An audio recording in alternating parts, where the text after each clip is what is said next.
श्री स्वामी समर्थ. कर्ज हा शब्दच अनेकांच्या मनात भीती आणि चिंता निर्माण करतो. घेतलेले कर्ज फेडता फेडता कंबरडे मोडते, रात्रीची झोप उडते आणि घरात कलह निर्माण होतो. खूप मेहनत करूनही आर्थिक समस्या सुटत नाहीत, असे अनेकांचे अनुभव आहेत. पण निराश होऊ नका, कारण जिथे कमी तिथे उभे स्वामी.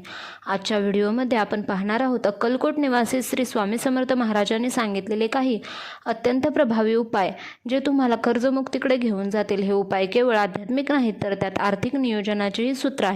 चला तर मग सुरुवात करूया. कर्जातील अडथळ्यांची कारणे पाहूया, जी ज्योतिषाने आध्यात्मिक दृष्टिकोनातून पाहिले गेले आहेत. स्वामींच्या उपायांकडे वळण्यापूर्वी कर्जबाजारीपणामागे किंवा आर्थिक अडचणींमागे नेमकी काय कारणे असू शकतात हे समजून घेणे आवश्यक आहे.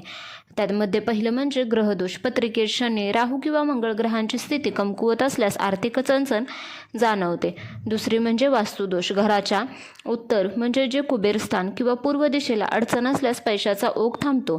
तिसरं म्हणजे पितृदोष. पूर्वजांचा आशीर्वाद नसल्यास घरात पैसा टिकत नाही किंवा विनाकारण खर्च होतात. चौथी गोष्ट म्हणजे नकारात्मक ऊर्जा आणि सवयी. अनावश्यक खर्च करणे, पैशाचे नियोजन नसणे, यामुळे कर्ज वाढते. स्वामी समर्थांनी नेहमी सांगितले की सेवा करा, फळ मिळेल. या समस्यांवर मात करण्यासाठीच त्यांनी काही सोप्या पण प्रभावी सेवा सांगितल्या आहेत. कर्जमुक्तीसाठी स्वामी समर्थांचे आपण 10 प्रभावी उपाय पाहणार आहोत.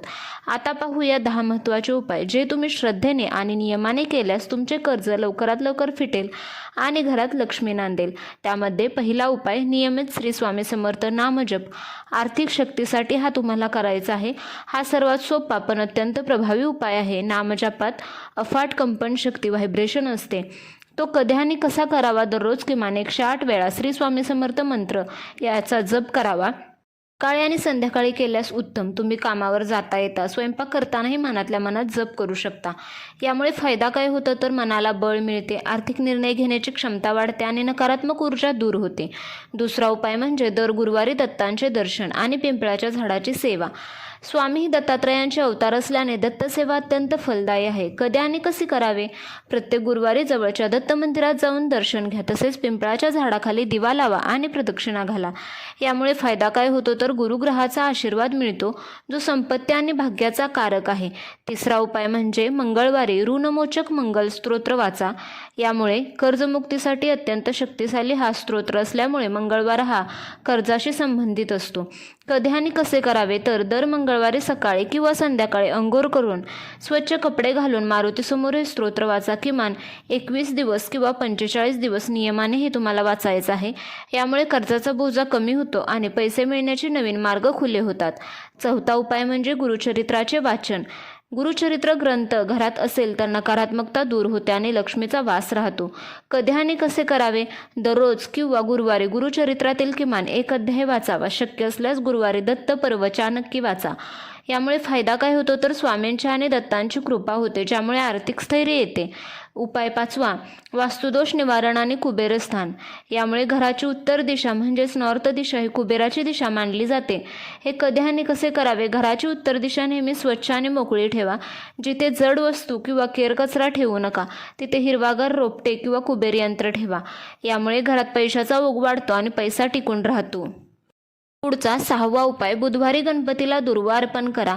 बुध हा बुद्धी आणि व्यापाराचा कारकग्रह आहे. गणपती हा विघ्नहर्ता आहे. दर बुधवारी गणपती मंदिरात जाऊन 21 दुर्वा अर्पण करा आणि श्री गणेशाय नमः हा मंत्र म्हणा.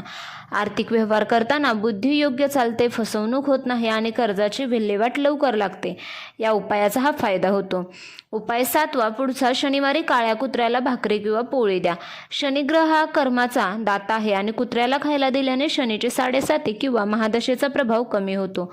कधी आणि कसे करावे तर दर शनिवारी 1 भाकरी किंवा पोळीवर तेल लावून काळ्या कुत्र्याला खाऊ घाला.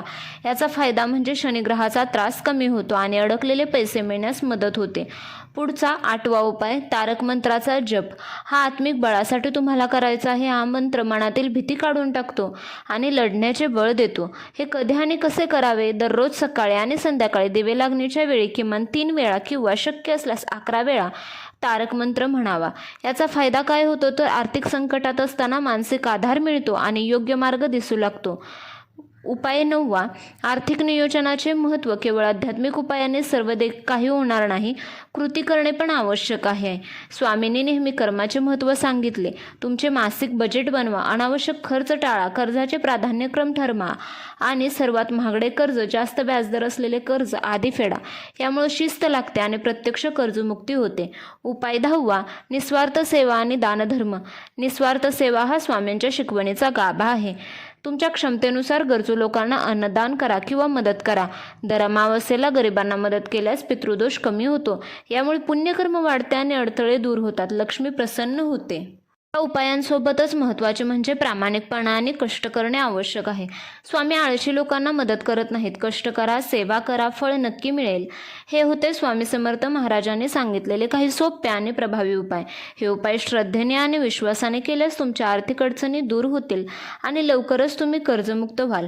सर्वात महत्त्वाचे म्हणजे स्वामींवरचा विश्वास कधीही कमी होऊ देऊ नका. तुमचे अनुभव आणि आणखी काही प्रश्न असल्यास कमेंट बॉक्समध्ये नक्की कळवा. व्हिडिओ आवडल्यास लाईक करा, शेअर करा आणि अशाच आणखी माहितीसाठी चॅनलला सबस्क्राईब करा.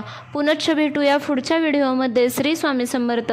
आणि हो, स्वामी समर्थांचा तारक मंत्र जरूर ऐका. धन्यवाद.